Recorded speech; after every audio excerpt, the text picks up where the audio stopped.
നിങ്ങൾക്കൊരു റിയൽ അസുഖം വരും. വരാതിരിക്കട്ടെ എന്ന് പണ്ടായിരുന്നെങ്കിൽ നമുക്ക് ദൈവത്തോട് പ്രാർത്ഥിക്കാന്ന് പറയാമായിരുന്നു. ഇപ്പൊ അതും പറ്റൂല. 8 വർഷമായിട്ട് എനിക്ക് എന്തെങ്കിലും അസുഖം വന്നു കഴിഞ്ഞാൽ ഞാൻ വിശ്രമിക്കുക എന്നുള്ളതാണ് ചെയ്യുക. വെള്ളം കുടിക്കും, വിശ്രമിക്കും, ഇങ്ങനെയൊക്കെയാണ് ചെയ്യുക. സായിപ്പിനെ കാണുമ്പോൾ കവാത്ത് മറക്കുന്ന ജാതിയാണ്. എന്തൊക്കെയാ നീ ഇവിടെ കാണിച്ചത്? നൈസായിട്ടങ്ങ് സ്ലിപ്പ് ആയല്ലോ. അതിന് എന്ത് തരത്തിലുള്ള സയന്റിഫിക് എക്സ്പ്ലനേഷൻ ആണ് സാറിന് തരാൻ പറ്റുക? നിങ്ങളെന്ത് പ്രാന്തായി പറയുന്നത്? എനിക്കൊന്നും മനസ്സിലാവുന്നില്ല. മനസ്സിലായില്ല? മനസ്സിലാക്കി തരാം. നമ്മുടെ തന്നെ നാട്ടിൽ കാണുന്ന പല രോഗങ്ങളും 60%, 70% താങ്കൾ ചെയ്തതുപോലെ ഇരുന്ന്, നമ്മളൊരു ഡോക്ടർ എന്നുള്ള രീതിയിൽ നമ്മൾ പറയാൻ പാടില്ല, വിശ്രമിച്ച് റെസ്റ്റ് എടുത്താൽ മാറുന്ന 60% അസുഖങ്ങളെ താങ്കൾക്ക് വന്നിട്ടുള്ളൂ. സത്യമാണോ ഈ പറയുന്നത്? താങ്കൾ നല്ല ആരോഗ്യവാനായി ഇരിക്കട്ടെ എന്ന് ഞാൻ ആശംസിക്കുന്നു. എവിടെയോ എന്തോ ഒരു തകരാറ് പോലെ. നിങ്ങളൊന്ന് വെയിറ്റ് ചെയ്യുക. നിങ്ങൾക്കൊരു റിയൽ അസുഖം വരും. വരാതിരിക്കട്ടെ എന്ന് പണ്ടായിരുന്നെങ്കിൽ നമുക്ക് ദൈവത്തോട് പ്രാർത്ഥിക്കാന്ന് പറയാമായിരുന്നു. ഇപ്പൊ അതും പറ്റൂല. അപ്പൊ ഒന്ന് വെയിറ്റ് ചെയ്യുക. നല്ല ഒരു 1-ാം തരം രോഗം വരും. അന്ന് നമുക്ക് നല്ല ചികിത്സകൾ തേടാം. അതിനുള്ള അനുഗ്രഹം താങ്കൾക്ക് ഉണ്ടാവട്ടെ.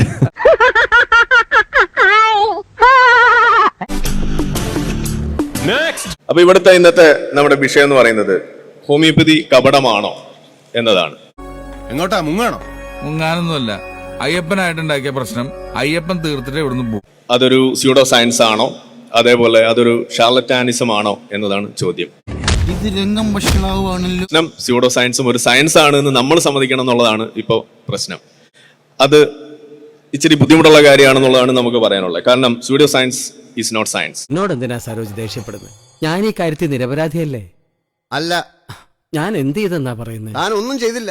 അത് തന്നെയാ താൻ ചെയ്ത അപരാധം. ആദ്യം ഞാൻ സയൻസിനെ കുറിച്ച് ചില കാര്യങ്ങൾ പറയുകയാണ്. സയൻസ് എന്നാൽ അറിവെന്നാണ് അർത്ഥം. ആ അറിവിനെ അനുഭവങ്ങളുടെ തീച്ചൂളയിൽ പാകപ്പെടുത്തി എടുക്കുന്നതാണ് തിരിച്ചറിവ് എന്ന് പറയുന്നത്. എന്റെ ഈശോയെ, സാറെന്താ മേലോട്ട് നോക്കുന്നത്? മിസൈല് വല്ലോ വരുന്നുണ്ടോ നോക്കുവാടോ. പണ്ഡിതനാണെന്ന് തോന്നുന്നു. അർത്ഥം പറഞ്ഞു കേട്ടില്ലേ? അന്ധവിശ്വാസത്തെ മാറ്റാൻ വേണ്ടി എസൻസ് സയൻസിനെ പ്രയോഗിക്കുമ്പോൾ ഹോമിയോപ്പതിയെ മനസ്സിലാക്കുന്ന കാര്യത്തിൽ എസൻസ് അല്പം അന്ധവിശ്വാസത്തിലാണോ എന്ന് ഞാൻ സംശയിക്കുക. സത്യമാണോ ഈ പറയുന്നത്? ശാസ്ത്രത്തെ സംബന്ധിച്ച് അശാസ്ത്രീയം എന്ന ഒന്നില്ല. എല്ലാം ശാസ്ത്രത്തിന്റെ പരിധിയിൽ വരുന്നതാണ്. സ്യൂഡോ സയൻസും ശാസ്ത്രത്തിന്റെ പരിധിയിൽ വരേണ്ടതാണ്. ഇതൊരു സ്യൂഡോ സയൻസ് ആണെന്ന് അദ്ദേഹം തന്നെ സമ്മതിച്ചിരിക്കുകയാണ്. പക്ഷെ പ്രശ്നം സ്യൂഡോ സയൻസും ഒരു സയൻസ് ആണ് എന്ന് നമ്മൾ സമ്മതിക്കണം എന്നുള്ളതാണ് ഇപ്പോൾ പ്രശ്നം. നീ എന്താന്ന് വെച്ച കാര്യം പറ. ഒരു കാര്യം ഒരു കൂട്ടർക്ക് മനസ്സിലാകുകയും മറ്റൊരു കൂട്ടർക്ക് മനസ്സിലാകാതെയും വരാതിരുന്നാൽ അത് ആ കാര്യത്തിന്റെ കുഴപ്പമല്ല, സമീപനത്തിന്റെ കുഴപ്പമാണ്. ഞാൻ തിരുവനന്തപുരത്തേക്കൊന്ന് വിളിക്കാം. പാർട്ടിയുടെ ചേക്കിലെ യൂത്ത് വിംഗ് സെക്രട്ടറി എന്ന നിലയ്ക്ക് ഞാൻ പറഞ്ഞ അവർക്ക് തള്ളിക്കളയാനാവില്ല. ഹോമിയോപ്പതി വ്യാജമാണെങ്കിൽ ഒരു ഹോമിയോ ഡോക്ടർക്കും റിസൾട്ട് കിട്ടാൻ നിലവിൽ മികവിറ്റ ശാസ്ത്രശാഖകൾ, വൈദ്യശാസ്ത്ര ശാഖകൾ ഉള്ളപ്പോൾ പിന്നെ എന്തിനാണ് ഹോമിയോപ്പതി ഉണ്ടാക്കിയത്?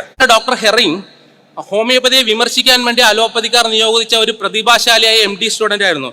അദ്ദേഹം ഹോമിയോപ്പതിക്കെതിരെ ഒരു വിമർശന കാവ്യം തന്നെ തയ്യാറാക്കി.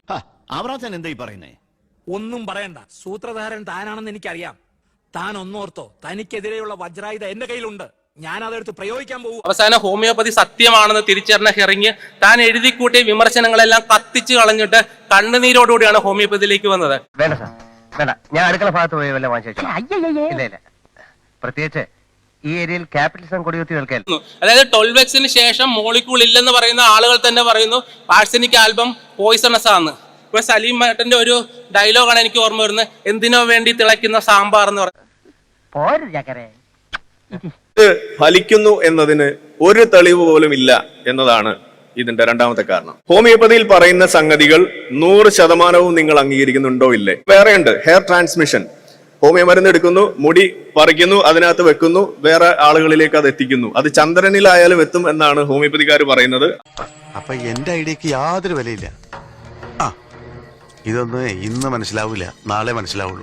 MP3 മെഡിക്കേഷൻ, മരുന്നുകളുടെ ലക്ഷണങ്ങൾ MP3-ലാക്കി കൊടുക്കും, അത് കേൾക്കും, അസുഖം മാറും. എങ്ങനെയാണ് മാറുന്നതെന്നൊന്ന് പറഞ്ഞു. അതുപോലെ മെഡിസിന്റെ ചിത്രങ്ങൾ അല്ലെങ്കിൽ അതിന്റെ പേരെഴുതി ചിത്രമാക്കി വെച്ചിട്ട് അത് നിങ്ങൾ തലവണയുടെ അടിയിലൊക്കെ വെച്ച് കടന്ന് ഡ്രീം സ്വപ്നത്തിൽ കണ്ടുകൊണ്ട് അസുഖം മാറുന്നു.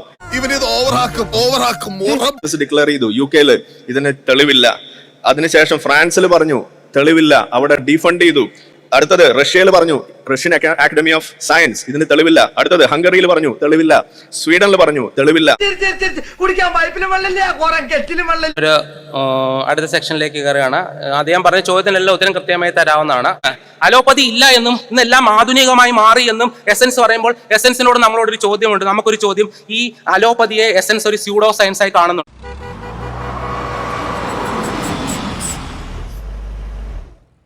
എനിക്ക് ജയ വിളിക്കാൻ ഫാൻസുകാരെ നിർത്താമെന്ന് പറഞ്ഞിട്ട് ഒരുത്തനെയും കാണാനില്ല. ഇപ്പൊ ഈ പേര് മാറ്റുമ്പോൾ എനിക്ക് ശ്രീനിവാസൻ ചേട്ടന്റെ ഒരു കഥാപാത്രത്തെയാണ് ഓർമ്മ വരുന്നത്. ഇപ്പോൾ ഞാൻ രാജപ്പനല്ല, സൂപ്പർ സ്റ്റാർ സരോജ് കുമാർ ആണെന്ന് പറയുന്ന പോലെയാണ് എനിക്ക് തോന്നിക്കുന്നത്. ഇത് ഞാൻ അങ്ങോട്ട് ചോദിക്കേണ്ട ചോദ്യമല്ലേ?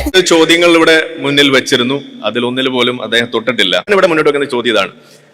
ഹാനിമാൻ ഓർഗൻ ഓഫ് മെഡിസിനിൽ പറയുന്നത്, ഒരു മീസിൽസ് രോഗിയിൽ നിന്നും മറ്റൊരു മീസിൽസ് രോഗിയിലേക്ക് അസുഖം പകരുന്നതിന് അവിടെ വൈറസോ ബാക്ടീരിയോ ഫംഗസോ അങ്ങനത്തെ ഒരു ജാതി, ഈ പറയുന്ന സംഗതി ഇന്ന് നിങ്ങൾ ആക്സെപ്റ്റ് ചെയ്യുന്നുണ്ടോ ഇല്ലേ?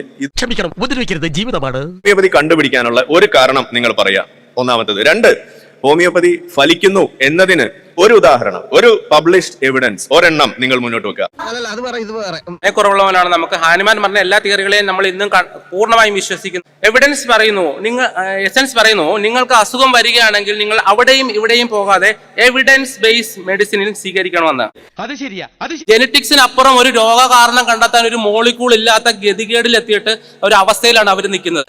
ഹരിശ്രീ അശോകൻ ചേട്ടൻ പണ്ട് പറഞ്ഞതുപോലെ, ഈ നാടും കൂടെ വിട്ടുപോയാൽ പിന്നെ എനിക്ക് നാട് വിട്ടുപോകാൻ ഒരു നാടില്ലല്ലോ എന്ന് പറയുന്ന കണക്ക് എത്ര നേരമാണ് ചോദിക്കുന്നു, എന്തെങ്കിലും ഒന്ന് പറയണം. ഈ മോളിക്കൂളും കൂടെ കഴിഞ്ഞാൽ ഞങ്ങൾക്ക് കാരണം പറയാൻ ഒരു മോളിക്കൂൾ ഇല്ലല്ലോ എന്നുള്ള ഗതികേടിലാണ് എവിഡൻസുകാരുടെ ഒരു വില. ഇന്ന് സയൻസ് വളർന്നു വന്ന് ഈ സൈഡ് എഫക്റ്റിന് എന്റെ മുന്നിൽ, ബാക്ടീരിയയുടെ മുന്നിൽ സാഷ്ടാംഗം വീണിട്ട് പറയുകയാണ്, പുരുഷൻ എന്നെ അനുഗ്രഹിക്കണം, അടുത്ത മെഡിസിനിൽ ഞാൻ നന്നായിക്കോളാം എന്നാണ് പറയുന്നത്. നീനൊന്നും പറയണ്ട, എനിക്കിപ്പോ എല്ലാം മനസ്സിലായി. ഹോമിയോ പഠിക്കാത്ത ശാസ്ത്രജ്ഞന്മാർ നടത്തിയ പരീക്ഷണങ്ങളൊക്കെ നെഗറ്റീവാണ്. പക്ഷെ നമ്മുടെ നാട്ടിൻ പുറത്തുള്ള ക്ലിനിക്കിലിരിക്കുന്ന ഡോക്ടർമാർക്ക് അത് വെച്ച് നല്ല റിസൾട്ട് കിട്ടുന്നുണ്ട്. അപ്പൊ എവിടെയാണ് കുഴപ്പം? ഞങ്ങൾക്ക് ആംബുലൻസും വേണ്ട, ഓപ്പറേഷനും വേണ്ട, പക്ഷെ റിസൾട്ട് കിട്ടുന്നുണ്ട്. ഈ വൈദ്യശാസ്ത്രത്തിലെ ഒരു ബിഗിനർ ഡോക്ടറുടെ ആദ്യകാല ഗുട്ടൻസുകളെ കുറിച്ച് ഞാനൊന്ന് പറയാം. ഇവിടെ ജഗതി ചേട്ടൻ പറഞ്ഞ പോലെ അത് എന്നെ തന്നെയാണ് ഉദ്ദേശിച്ചതെന്ന് ആരും വിചാരിക്കരുത്. അതൊന്നും ഇവിടെ ആർക്കും അന്വേഷിക്കണ്ടല്ലോ. നമ്മുടെ നാട്ടിലെ മോഹനം വൈദ്യന്മാരും അതുപോലെ വടക്കഞ്ചേരി ഒക്കെ അനാറ്റമിയും ബയോകെമിസ്ട്രിയും ഫിസിയോളജി ഒക്കെ പറയാറുണ്ട്. അതുകൊണ്ട് അതൊന്നും ശാസ്ത്രമാവില്ല. ആവണമെന്നുണ്ടെങ്കിൽ സയന്റിഫിക് മെത്തേഡ് ഫോളോ ചെയ്യണം. ഇവിടെ ഇദ്ദേഹം നമ്മൾ മുന്നോട്ട് വെച്ച 7 ചോദ്യങ്ങൾ, ഇപ്പൊ അദ്ദേഹം ഒരു ചോദ്യം കൂടി എക്സ്ട്രാ കൂടി ചോദിക്കാനുള്ള ഒരു അവസരം കൂടി എനിക്ക് ഇട്ട് തന്നിരിക്കുകയാണ്. ഇതില് ഇദ്ദേഹം പറഞ്ഞ മറ്റൊരു ചോദ്യം അല്ലെങ്കിൽ പറഞ്ഞൊരു സ്റ്റേറ്റ്മെന്റ് എന്ന് പറയുന്നത്, ഈ വൈറ്റലിസം മെഡിക്കൽ സയൻസിൽ നിന്ന് ഇപ്പോഴും പോയിട്ടില്ല, ബാക്കിയൊക്കെ മെറ്റീരിയലിസ്റ്റിക് ആയി ഇപ്പോഴും ഇത് ഹോമിയോപ്പതിയിൽ തങ്ങി നിൽക്കുന്നുണ്ടെന്നാ പറഞ്ഞത്. ഞാൻ വീണ്ടും ചോദിക്കുകയാണ്, അതാണ് എന്റെ 8ാമത്തെ ചോദ്യം. ഈ വൈറ്റലിസം പ്രിൻസിപ്പിൾ ഉപയോഗിച്ചുകൊണ്ട് ഇന്ന് ശാസ്ത്രം റൺ ചെയ്തുകൊണ്ടിരിക്കുന്ന ഏതെങ്കിലും ഒരു മേഖലയിൽ ഒരു ഉദാഹരണം നിങ്ങൾ മുന്നോട്ട് വെക്കുക. വെറുതെ അങ്ങനെ ബ്ലാങ്കറ്റ് സ്റ്റേറ്റ്മെന്റ് വെച്ച് പോയാൽ ശരിയാകില്ല. ഞാൻ പറഞ്ഞ കാര്യങ്ങളിൽ ഈ ചോദ്യങ്ങളുടെ ഉത്തരമുണ്ടെന്ന് നിങ്ങൾക്ക് മനസ്സിലാക്കണം. ഞാൻ ഒന്നും കൂടെ അത് വേണമെങ്കിൽ റിപ്പീറ്റ് ചെയ്യാം. സമയപരിമിതി മൂലമാണ് ഞാൻ പറയാനുള്ള കാര്യങ്ങളിലേക്ക് പോകുന്നത്. സത്യത്തിൽ ഇവിടെ സംഭവിച്ചുകൊണ്ടിരിക്കുന്നത്, നമ്മളൊരു വേൾഡ് കപ്പ് ഫുട്ബോളിന് വരുന്ന ഒരു മാച്ചിന് 2 ടീമായിട്ട് വരുന്നു. ഒരു ടീം ഫുട്ബോളിന് കിക്ക് ഓഫ് ഒക്കെ നടത്തി കളിക്കാൻ തുടങ്ങുന്നു, മറ്റേ ആൾ അവിടെ നിന്നിട്ട് ക്രിക്കറ്റ് കളിക്കുന്നു. ഇതാണ് അവിടുത്തെ അവസ്ഥ.